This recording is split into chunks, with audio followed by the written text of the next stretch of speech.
تو اس کی وضو نہیں ٹوٹتی. تو میں کہتا ہوں کہ میری وضو اگر خواتین کا ہاتھ لگتا ہے تو وضو نہیں ٹوٹتی. تو میں کہتا ہوں کہ میں پکا شافی ہوں 100%. باقی لوگ کچے شافی ہے 80% شافی ہے. کیونکہ امام شافی نے کہا تھا آپ کو کوئی بھی میرا فتویٰ ملے جو اللہ اور رسول سے ٹکراتا ہے میرے فتوے کو دیوار پہ مارو. تو میں نے اس امام شافی کے فتوے کو دیوار پہ مارا تو پکا شافی ہوا کہ نہیں؟ میری وضو نہیں ٹوٹتی. اسی لیے میں پکا شافی ہوں. جو عام لوگ اپنے آپ کو شافی کہتے ہیں وہ کچے ہیں 80% یا 70%. میں اپنے آپ کو پکا شافی کہتا ہوں. ابو حنیفہ نے کہا کہ نماز کے وقت سورہ فاتحہ کے آخر میں آمین زور کے بولنے کی ضرورت نہیں ہے. صحیح بخاری کی کئی حدیث ہے کہ آمین زور کا بولیے. کئی حدیث ہے آپ کا آمین اگر فرشتے کے آمین سے ملیں گا تو آپ کے گناہ معاف ہوں گی. تو میں آمین سورہ فاتحہ کے بعد زور سے بولتا ہوں. میں اپنے آپ کو پکا حنفی کہتا ہوں. کیونکہ ابو حنیفہ نے کہا تھا آپ کو کوئی بھی میرا فتویٰ ملے جو اللہ اور اللہ کے رسول سے ٹکراتا ہے میرے فتوے کو چھوڑو. میں ان کے فتوے کو چھوڑ دیا. پکا حنفی ہوں نا میں. تو عملی طور پہ میں پکا شافی ہوں, پکا حنبلی ہوں, پکا ملکی ہوں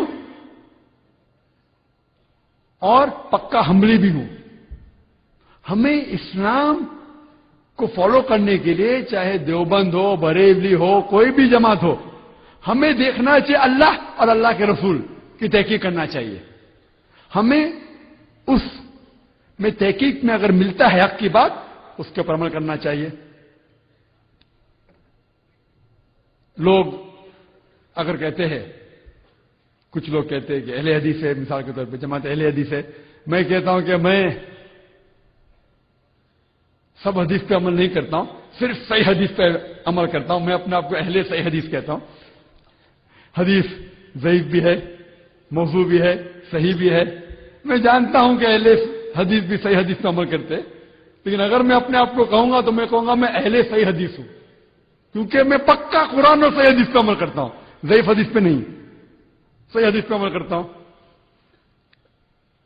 اگر کوئی اپنے آپ کو کہنا چاہتا ہے, اللہ نے اپنے آپ کو کہا کہ اپنا لقب دو مسلم, تو اسی لیے لقب میں اپنے آپ کو صرف مسلم دیتا ہوں اور کون سا بھی نہیں.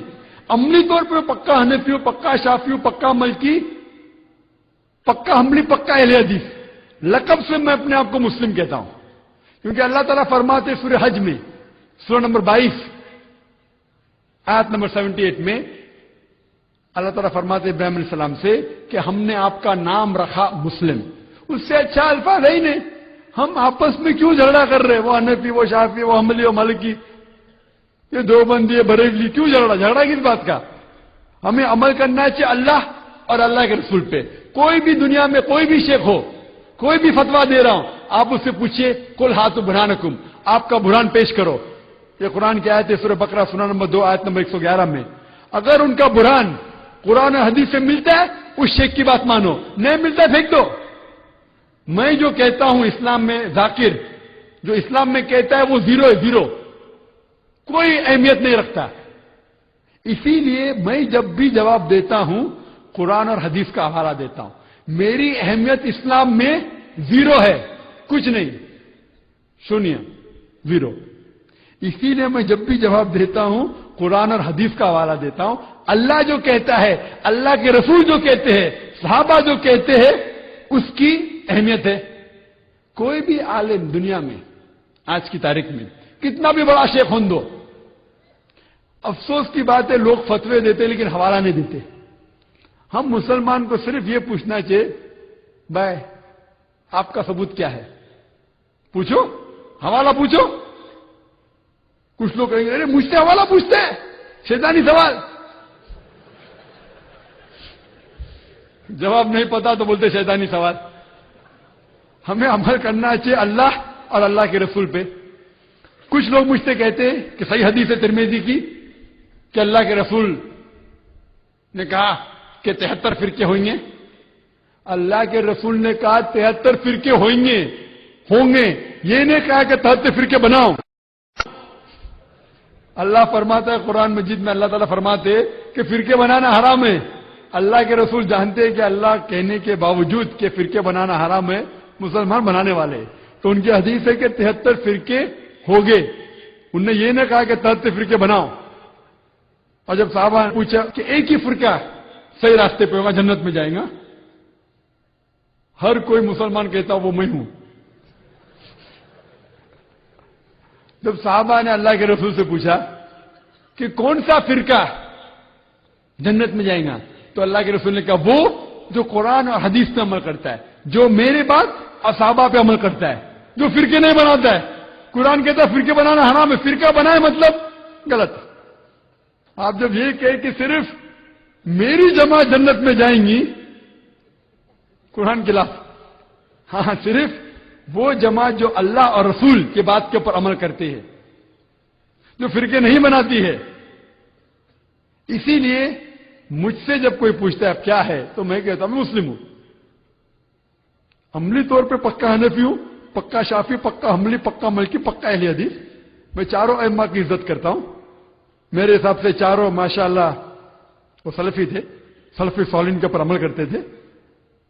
ایک انسان فتوے دینے کے اوپر غلطی کر سکتا ہے، میں غلطی کر سکتا ہوں، کوئی بھی انسان کر سکتا ہے.